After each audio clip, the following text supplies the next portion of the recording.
Jadi gini guys, belakangan ya, gue tuh baru menyadari bahwa setiap kali nih gue mengadakan sebuah sesi diskusi, baik itu ketika gue jadi pembicara webinar, atau mungkin di sesi live di YouTube atau Instagram 1%, atau misalkan gue lagi jadi moderator diskusi di grup chat peserta webinar 1% gitu ya, terus gue buka sesi pertanyaan.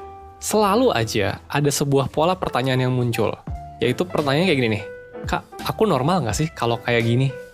Contohnya tuh mulai dari yang simple kayak, Kak, normal nggak sih kalau aku tuh kalau malamnya sering ngerasain kayak gini? Which reaksi gue biasanya adalah, aduh, anak ini tuh kayaknya harusnya konsultasi aja deh, bukan hanya di sini. Sampai modelan, Kak, kalau sebelum tidur aku sering lupa cuci kaki, masalah nggak ya? Which reaksi gue biasanya adalah, what? Hah? Gimana?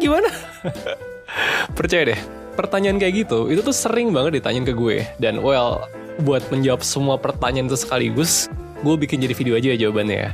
Jadi besok-besok kalau lu mau nanya ke 1% atau ke siapapun gitu ya mengenai sebuah hal yang kayaknya unik gitu di hidup lu, terus lu penasaran lu normal gak sih? Lu tonton ulang aja video ini ya. Atau kalau ada temen lu nanya gitu ya, udah kasih aja video ini. Oke? Oke dong.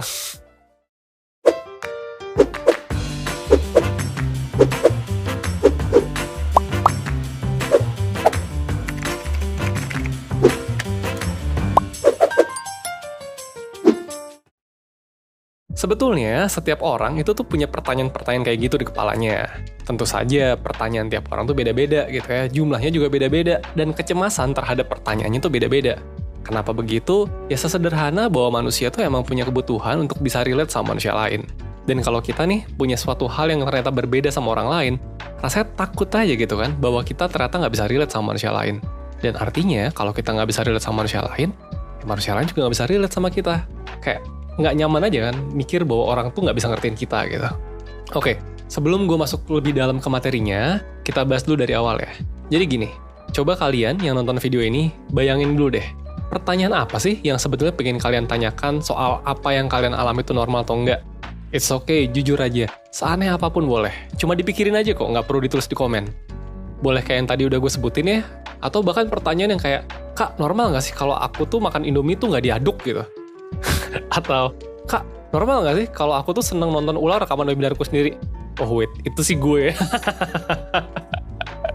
Oke, pikirin sebanyak mungkin ya. Gue kasih waktu 15 detik. Pikirin, mulai dari sekarang.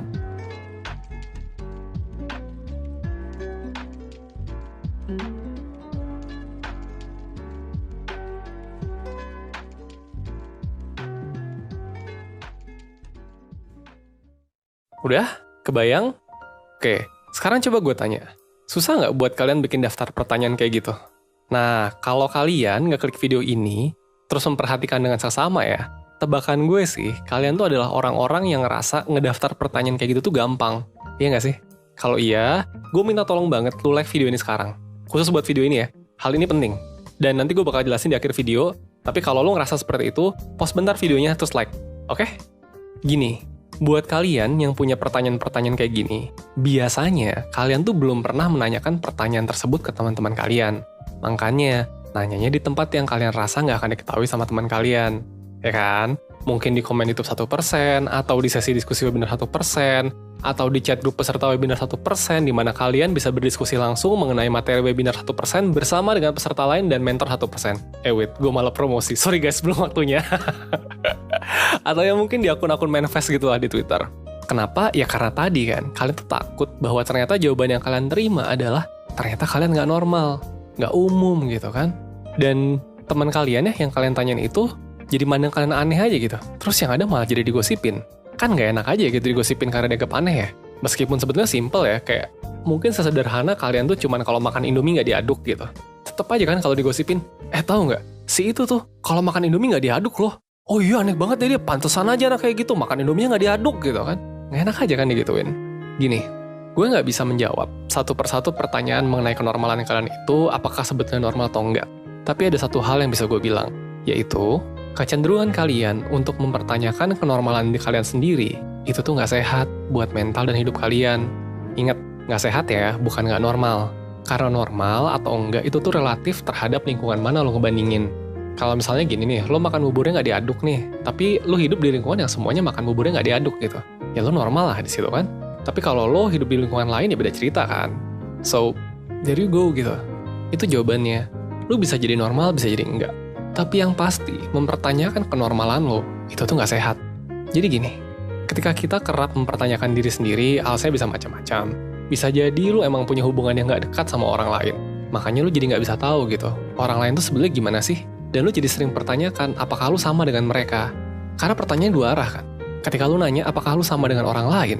Artinya lu juga mempertanyakan gitu, apakah orang lain tuh sama dengan lu? Dan ketika lu nggak punya hubungan yang dekat di hidup lu ya, mungkin lu, keluarga lu, sahabat lu, atau pasangan lu nggak sehat gitu ya, lu jadi nggak bisa tahu itu gitu. Atau mungkin juga karena lu terbiasa hidup dalam kecemasan. Mungkin lu terbiasa disalahkan oleh orang di sekitar lo. Mungkin pernah ada orang toksik yang cukup lama ada di hidup lo. Jadi takut aja gitu buat berbuat kesalahan. Karena kesalahan sekecil apapun bisa jadi drama besar kalau ada orang kayak gitu di hidup lo. Karena ya kalau terbiasa hidup dalam kondisi kayak gitu, tidak normal ataupun tidak ideal, itu kan artinya salah ya di mata orang-orang kayak gitu. Jadi takut banget buat lo kalau ada sebuah hal di hidupnya nggak normal. Takut dianggap salah aja gitu. Nanti jadi drama soalnya.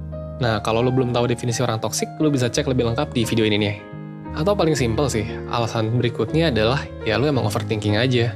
Coba deh gue tanya, kapan terakhir kali lo bisa diem 5 menit aja tanpa mikirin hal yang ada di masa lalu ataupun di masa depan lo?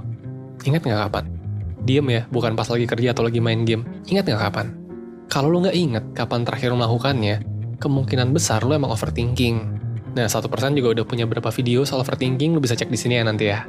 Tapi nanti dulu, kita lanjut dulu materinya ya. Jadi gini, gue ulang lagi ya, gue tuh nggak bisa jawab satu persatu apakah hal-hal yang mengganggu pikiran kalian tuh normal atau enggak. Tapi fakta bahwa kalian mempertanyakan kenormalan diri kalian sendiri, itu adalah sesuatu yang nggak sehat. Buat kalian yang pertanyaan-pertanyaannya kayak serius ya, kayak mempertanyakan pikiran atau emosi kalian sendiri gitu kan, gue yakin ada banyak isu di balik pertanyaan itu. Jadi nanya di comment section YouTube tuh ya, itu nggak akan nyelesain masalah. Kenapa? Karena itu cuma ujungnya aja gitu.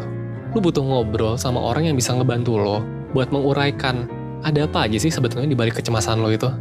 Iya, gue yakin masalah lo tuh pasti sebetulnya rumit, dan pertanyaan yang muncul itu cuma permukaannya aja. Kalau masalah lo nggak rumit, lo pasti udah beresnya sendiri dari kapan tahu. Tapi fakta bahwa lo masih mempertanyakan itu, berarti nggak bisa kan? Nah, coba ngobrol sama orang yang bisa bantuin lo melakukan itu, menguraikan masalah lo, kemudian menyusun solusinya. Kalau nggak ada orang yang lo percaya buat melakukan itu di hidup lo, ya udah, just come to us. Layanan konsultasi bersama mentor 1% emang awalnya dibuat tuh buat orang-orang kayak kalian. Dan sejauh ini, udah puluhan ribu orang yang berhasil mengurai dan menyelesaikan masalahnya setelah melakukan konsultasi bersama mentor 1%. Cek aja link di deskripsi video ya, kalau mau tahu lebih lanjut, atau cek di Instagram @konsultasi.1%.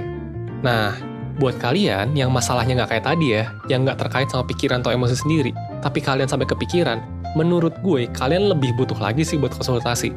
Mempertanyakan hal-hal kayak gitu, itu beneran ciri overthinking banget sih. So, cek link yang ada di deskripsi video ya, dan daftar konsultasi 1% secepatnya. By the way, kalau bisa pilih paket Super Plus, karena di sana lo bakal dapet psikologi yang lengkap buat memudahkan diri lo juga untuk memahami diri dan masalah lo. Oke? So, akhir kata, gue mau menyarankan kalian untuk membangun ketenangan di pikiran kalian dan menjalin hubungan yang dekat dan sehat dengan orang-orang di sekitar kalian. Karena pikiran yang tenang dan hubungan yang sehat adalah kunci kalian bisa hidup seutuhnya. Hidup kan cuma sekali, masa sih dijalaninya nggak seutuhnya? Mau kan hidup seutuhnya? Nah, makanya dilakuin yang tadi gue bilang, oke? Oh, dikit lagi. Kalau kalian takut bahwa kalian tuh aneh banget karena mempertanyakan hal kayak gini, coba cek deh jumlah like di video ini. Tadi kalian udah gue minta like kan? Nah, semua orang yang nge-like, entah berapa ribu atau berapa juta itu ya jumlahnya sekarang ya, ngalamin hal yang sama kayak kalian, mempertanyakan banyak hal soal diri mereka. Jadi, nggak usah khawatir kok bahwa lo tuh sendirian. Cek aja jumlah like-nya, dan segitu banyaknya orang semuanya punya masalah yang mirip dengan lo. Gue Rizky dari 1%. Bye.